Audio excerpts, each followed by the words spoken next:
last week we signed him on as rector, and presumably he's had a busy week because he has a lot to do in the next 8 months. He's got to build the campus, he's got to hire the faculty, and he's got to attract the students in. And so far, he's at ground zero on that, except that he is going to be one of the faculty, so there's that taken care of. But what I want to focus on is building the campus, which he had to start really fast, and he may or may not have finished it in time.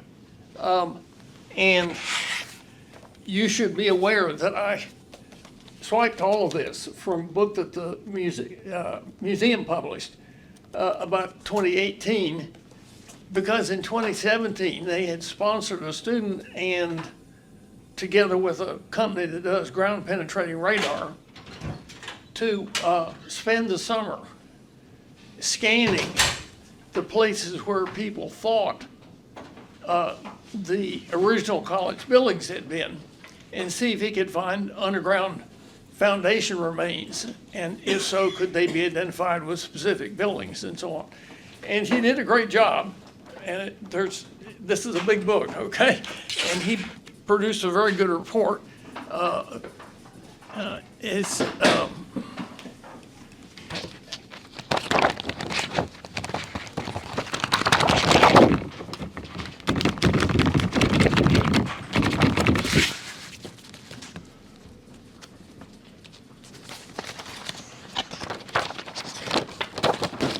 Charles E. Pearson, and I want to give him credit because when he found out I was doing this series of lectures, he emailed me and said, did I want any of his information? And I said, well, I have the book, which surprised him because he didn't think many of them have gotten out.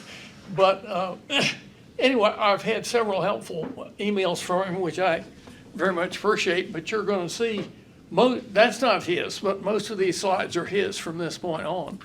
Come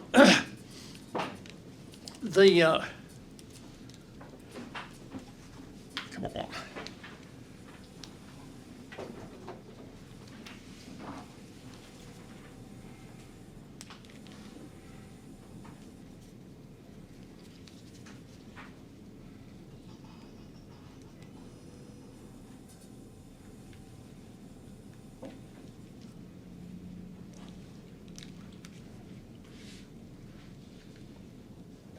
Okay. This is kind of where we left off last time. Hampden-Sydney and Slate Hill are both on there. And what has happened as of last week is that all of the Presbytery's direct involvement with this is over. And it is now a question of the local trustees they've named to deal with contractors and get buildings underway and that sort of thing. And you can see the distance there, given where worship is, you can see the distance is not great, but things are about to shift to Hampden-Sydney. Come on. You're a nasty little thing. There we are. When I say shift Hampden-Sydney, it was 1940 before this happened, but we did truck the remains of the birthplace in. And you have to realize that these little buildings about this size, all painted white, were scattered all over Central and Western Virginia, because the Presbyterian Church, when it was still colonial, the Presbyterian Church was not allowed to build any new churches. So they built these things and called them reading rooms. And one of these went up on the, well, they wouldn't put it right next to each other, but fairly close, so people could get to these. They put these up on the grounds of somebody who was a relatively successful farmer and had room for one of these and was willing to pay for minor construction. and they were called reading rooms, and people came in, but curiously enough, many of them came in about 10 o'clock on Sunday morning. And this worked out pretty well, particularly since almost everybody who had one of these, to avoid political frou-for-all, called it a law office. And you could get away with that because there was no such thing as law school, and there were not any state bar exams. The way you became a lawyer was apprentice yourself to another lawyer until you were tired of it, and then you went in business for yourself. And the point is that if you call one of these a law office, nobody in the Anglican Church could prove you were lying. I mean, you were, but they couldn't prove it. And so all over Virginia, these things are all over Virginia, and there's still some of them left. And if you see a nice Revolutionary War era farmhouse back from the road, and there's one of these little white houses out front that looks like a nice, a nice law office, that's what it was. And there's one about halfway to Dillon if you drive up that way. But anyway, we brought it down here and repaired it, and that was a good thing. Come on. Now, this is from Pearson's book, and basically, the blue line is the contour of the donated land, and we are confident about that because we had it surveyed, and the survey records are still around. This is a contour map showing, and remember how contour maps work, the closer the lines are together, the steeper the hill is. These lines are 10 feet of altitude apart, okay, and there are some places here where they are real close together. But notice down here, this is Cushing, and there used to be a water tower at the end of it. And this, of course, is the White House. And notice that White House and Cushing are out at the end of a little peninsula, which is way above everything to the left of it and ahead of it and to the right of it, okay? In case of fire, there's only one direction you can escape in. The other thing to keep in mind here is that there's a substantial slope downward going in the direction of that era. This is not true anymore because over the centuries, Hampden-Sydney has done a lot of earth moving down there, okay?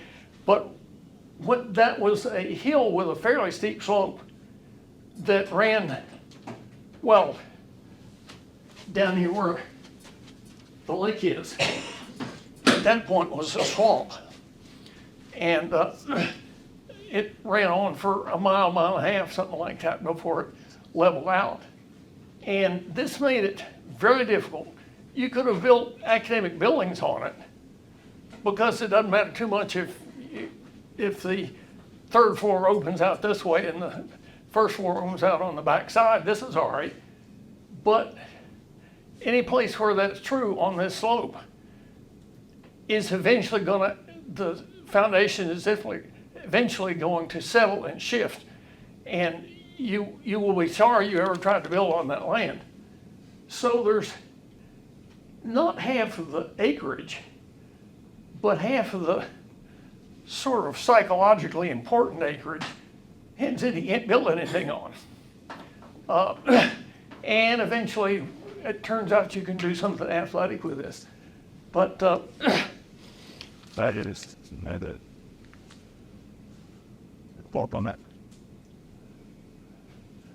This, just trying to emphasize this, the blue area that now starts up near, in the middle of the running track and goes down here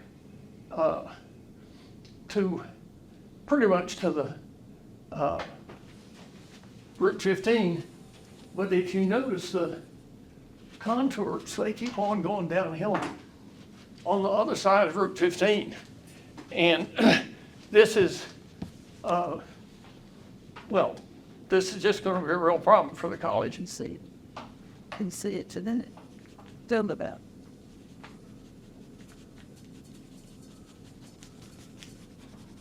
Come on.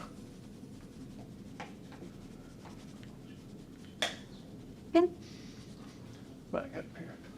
Okay, back up to the contour maps or larger scale. All of the buildings in the old college were in a strip about starting at College Road, a strip about 300 feet wide and less than 1,800 feet long, something like that. Notice that Cushing and White House are on property that the college originally owned, but they didn't build down there. All of the buildings that went up are in this red area. And okay, what can we find out about that red area? And that's where the ground penetrating radar comes in. But you need to, this is an 1820 map. And here's Kingsville, which at that point I think it was still called King's Tavern. And notice that it has, two taverns. This is a busy little place. The coach road from Richmond to Charlotte went through Kingsville and Worsham. And that meant that for anywhere in the north and east of part of the state, you could get on a horse and carriage type coach and get taken to Kingsville and get off and walk up to the campus. And from Kingsville up to the campus is the same distance it was then. The taverns, incidentally, are the tavern has a bad name now, but the taverns were really motels with not very many rooms and an open bar. Okay, and that's sort of the end of it. But they were a great place to stop and get supper when you got off the coach in Kingsville, and we'll go past an example of that. Notice that there was a wood store halfway to the Five Forks intersection, and something called Morton's store apparently on the, if you think about where that has to be, it's on top of the soccer field. So we had commercial possibilities here. There's also the first version of College Church across the street from the college, and you can sort of see how things have developed. Dr. Matt Tower's medical practice is on there. There's Booker Store and Williams Tavern, both in not Worsham, but Prince Edward Courthouse. But this is, except for the funny intersection up there, which seems not to have a kink in it that ought to be there, this is pretty familiar. And now, if we get to the ground penetrating radar, this is obviously a vertical photograph of the campus. Here's the football field, Hampden House over there, running track, and College Road, you get the idea. They have superimposed a red dash line for contours from the original discussion. And the blue outline is the limits of what they can do with ground penetrating radar. Because if you look at this, Hampden House has been here, it's been there since 1857, and you can't do much about going under that. But if you look earlier at events at the campus, none of these buildings are here. The Crawley Forum wasn't here, none of these dorms are here, And clearly, the blue lines that show what they've been able to do radar studies of are substantial. It would really be nice to find out what was under crawling form, but even if they tear it down, it's not going to happen now because the earth has been totally wrecked by the construction process. So any information there went away. And the results of doing ground bending radar is a machine that looks pretty much like a push lawnmower, which you push in a very straight line, and it has a GPS on it that knows exactly where it is, and you lease this from a company that does the computer transfer for you, which is what we did. Oh, I'm on.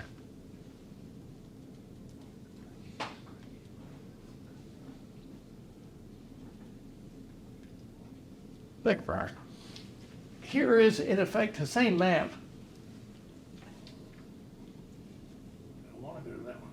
The same map, but with the resulting scan on it.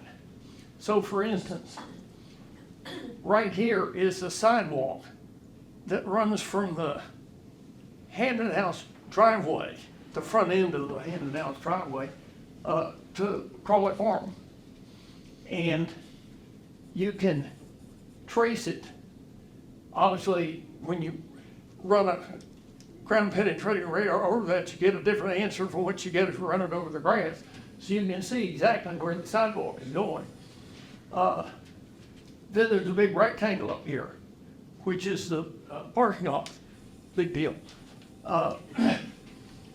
There's a pretty well-defined rectangular, almost square set of ruins. I don't know what other word to use. Down here, which is probably the old college. That's vaguely consistent with what people have said, and we'll kind of see how it works out in a minute. You can see Hampden House is at the very bottom, and at this point, the front yard of Hampden House has not been done, in spite of the fact that they think that's where the Stewards Hall was located, that is the dining hall for the students.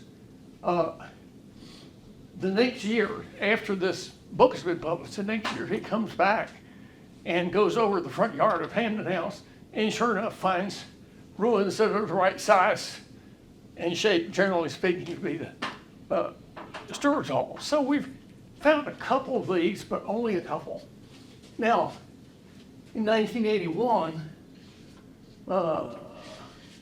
here, some students who were interested in archaeology and a couple of faculty members who were interested got together and did a reasonably careful dig of an area where they thought the president's house had been, and they found some ruins, but not a foundation that you could pick out as having any shape or anything. The ruins had been badly disturbed. But, okay, there was something there. And the ground penetrating radar people are willing to call that the president's house. And to be honest, there are not too many other things you can find. Hampden-Sydney has pretty much eliminated its major buildings. And there are two troubles. One is that if you're building in a hurry and have to save money, one thing you do is do not put a basement in. Basements cost money and takes a long time to dig, and there are things you can do with them, but we don't have time, we don't have money, and so absolutely none of these buildings had a basement. As far as I can tell, the first building that really had a basement, all of which was underground, was Martin Hall, which was 1935. I have seen, we'll get to it. All of these houses, there's no crawl space for these either, okay? They're built with timbers being 5 or 6 inches above the ground. and then you nail 4 words over that, and that's it. But that means that later on, if the building's torn down, you can't find it by finding where the basement was. Duh.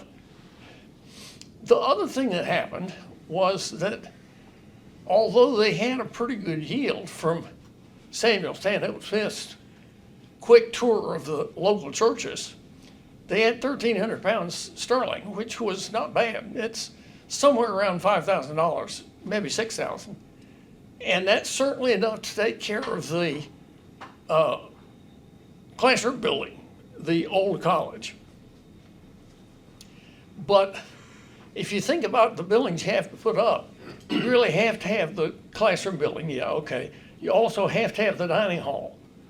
And in fact, you have to have the dining hall the day before you have the classroom buildings, because people are not going to put up with going hungry for 2 days just to get in your college.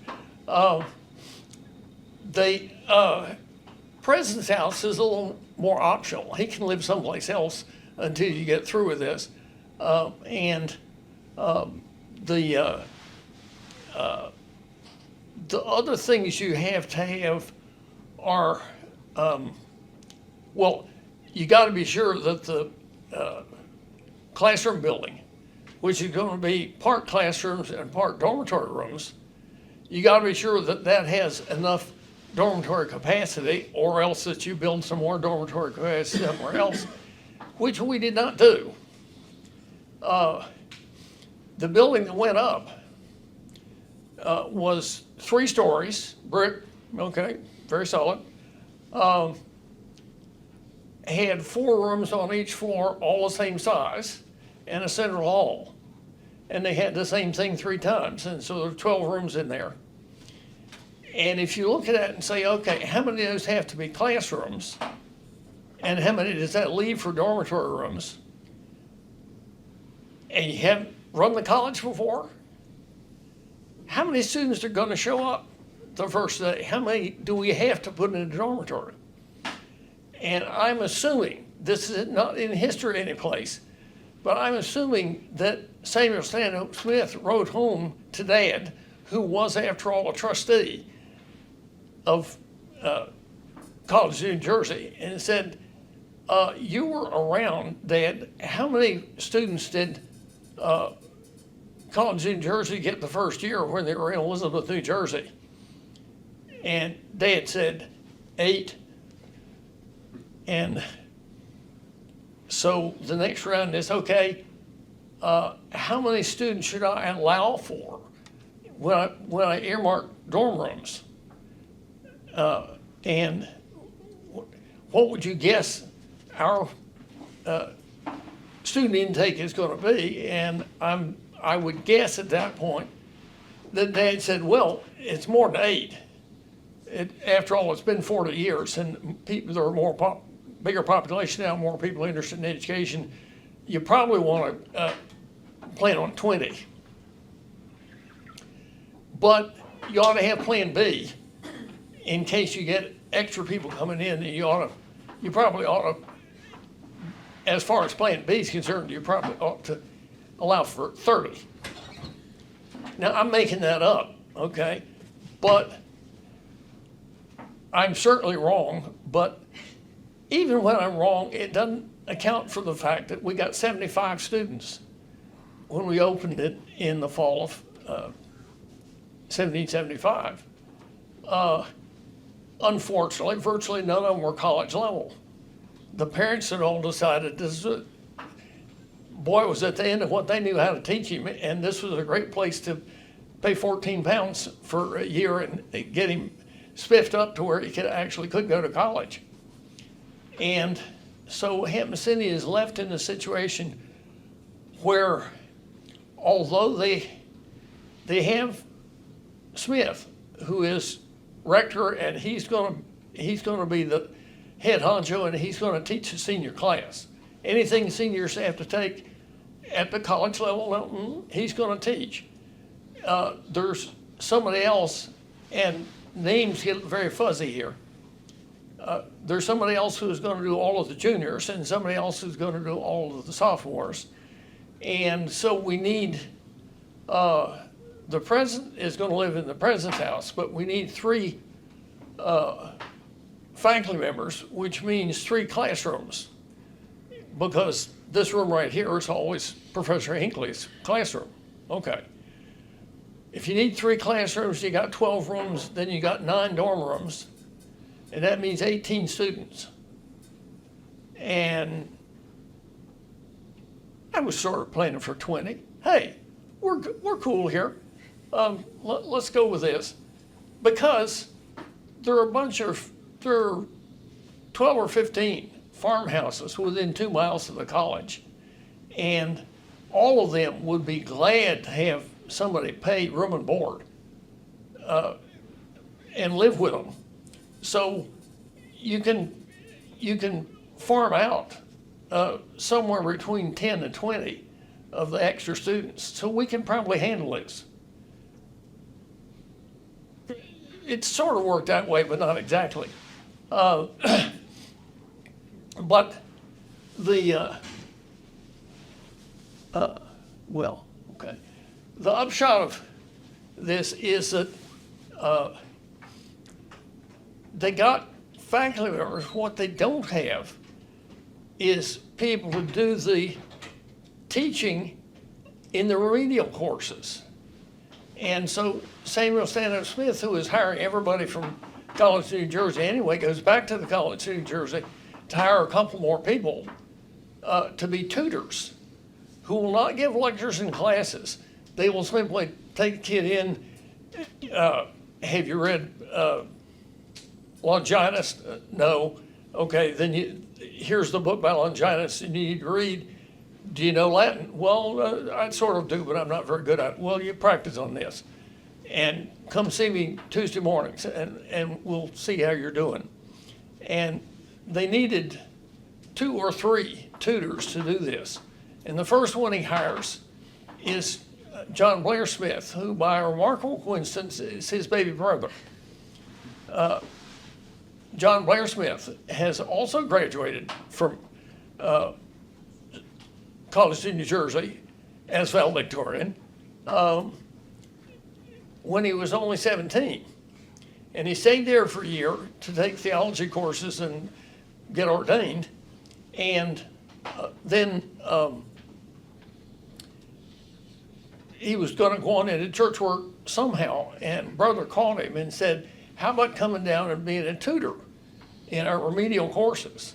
And he said, well, okay, and came down. And so he was one of about 3 College of New Jersey graduates that Samuel Stanhope Smith hired for Hampden-Sydney to not exactly teach these courses, but to get the remedial people up to snuff. And that seemed to be going okay through 1775 into 1776. But then the war started in earnest. And when they started in the fall of 1776 for 76-77 school year, the British, who had a big contingent in Norfolk because Eastern Virginia had a lot of loyalists in it and was not going to give them any trouble, they took the British Army forward and tried to conquer the state capital at Williamsburg. And the cry went out from militia to show up at Williamsburg with your own gun, and because we have to keep the British away. And John Blair Smith, in effect, got himself appointed captain of the local militia and went off with 65 people behind him, an unknown number of whom, but I think a large number of whom, were Hampden-Sydney students who were into this revolutionary freedom, liberty, for, et cetera. And my guess is it was the older ones that went, which meant that everybody who was a serious college student as opposed to a prospect, was in Williamsburg with a musket holding off the British. And so the 76-77 school year had an unknown but small number of students at Hampden-Sydney because they had all gone to Williamsburg. And after about 4 months, 6 months, the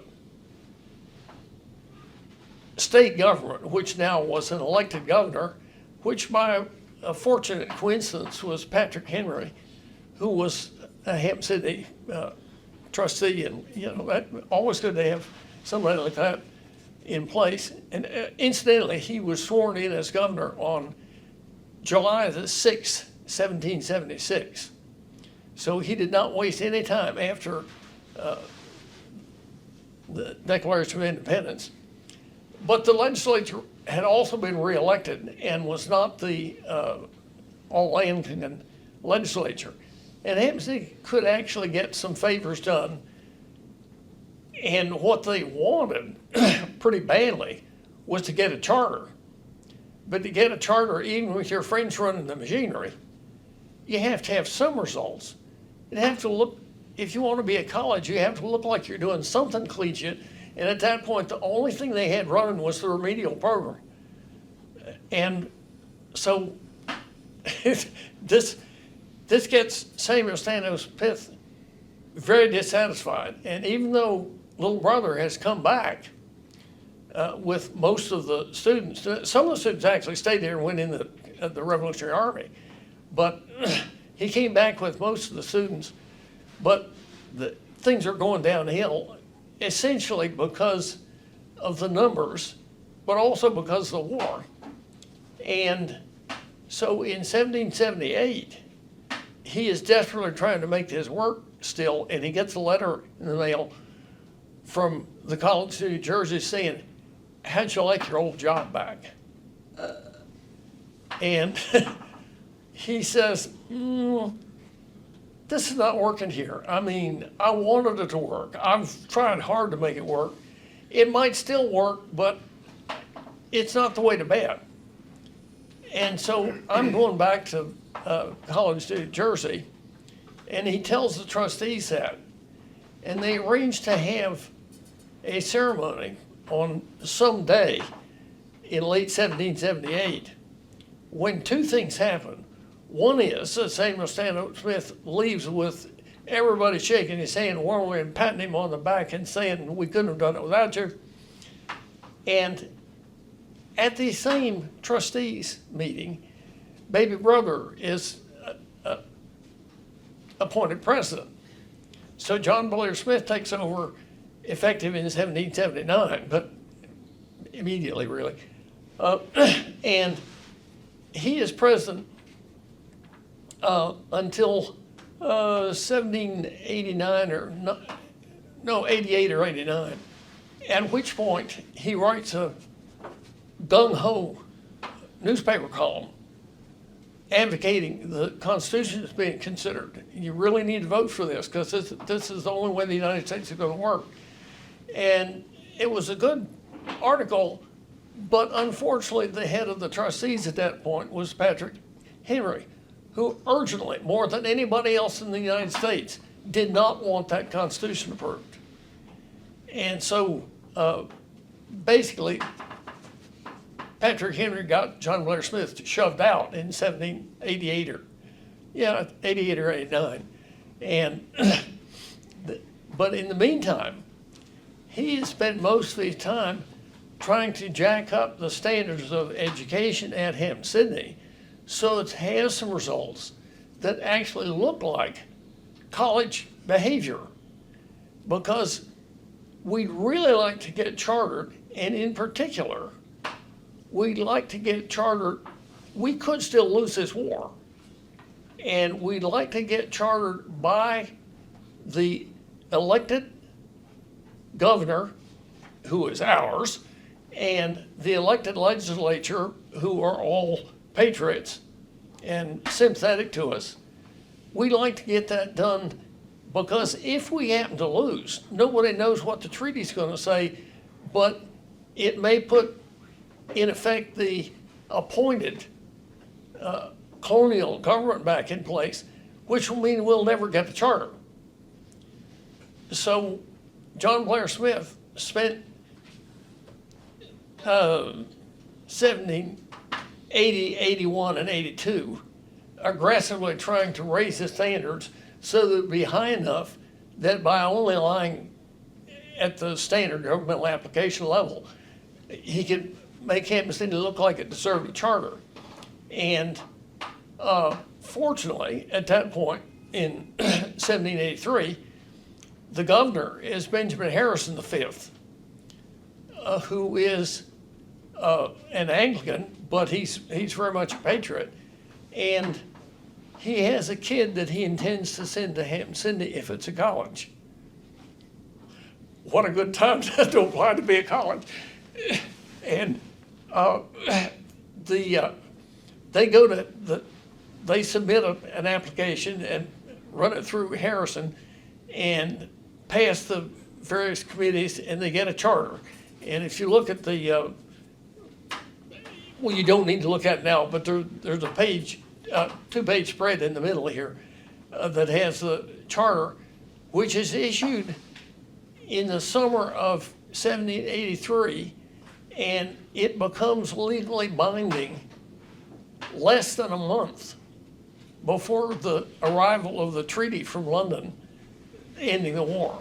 So we are a colonial college, no matter what anybody says, because we were a colonial, we were a college, and we were, while the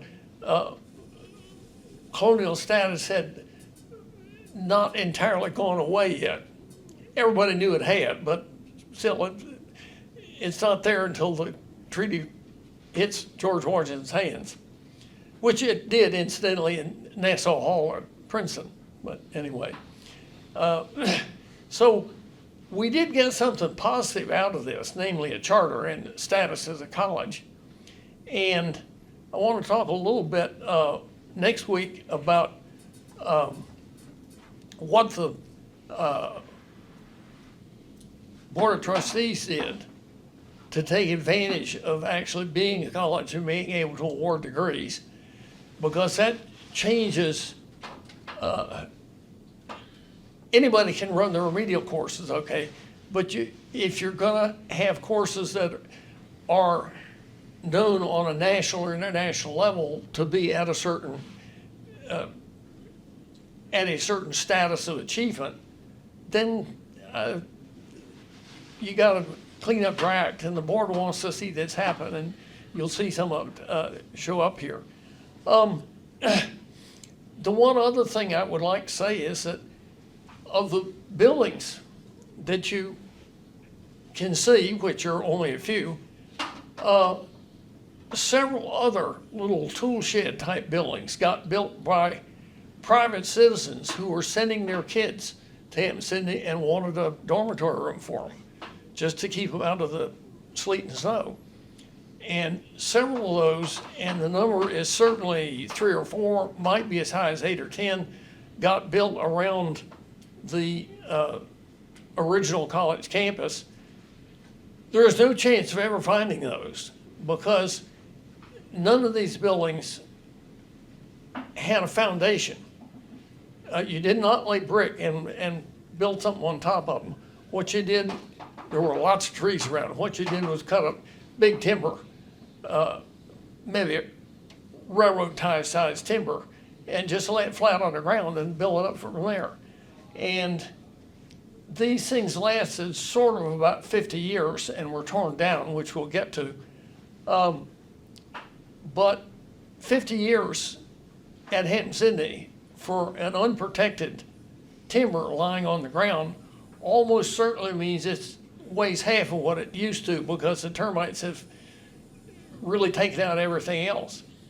If that's true, then when you take the buildings down and knock the siding off and stack it up because you're going to reuse the lumber and things like that, you got no chance of picking up that ground timber. It has turned to meatloaf. And so it's still going to be there. And you would think, if nobody picks it up, and nobody's gonna pick it up because you certainly can't reuse it, you'd think people would be able to distinguish that on ground penetrating radar. And the trouble is that what it's doing is it's a piece of wood and it's sinking into, it is rotting and sinking into soil, which consists of decades of leaves that are rotting, and you just can't tell the remains of that board from the dirt around it. We got no chance finding that. The flip side is that the termites don't get at it. Then when they take everything down, they will carefully knock the nails out and pick this nice timber up and reuse it, in which case it's also not there. So we aren't ever gonna learn anything about those.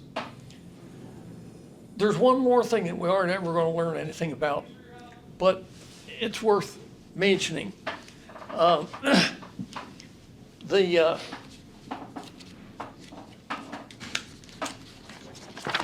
Yeah, here with us.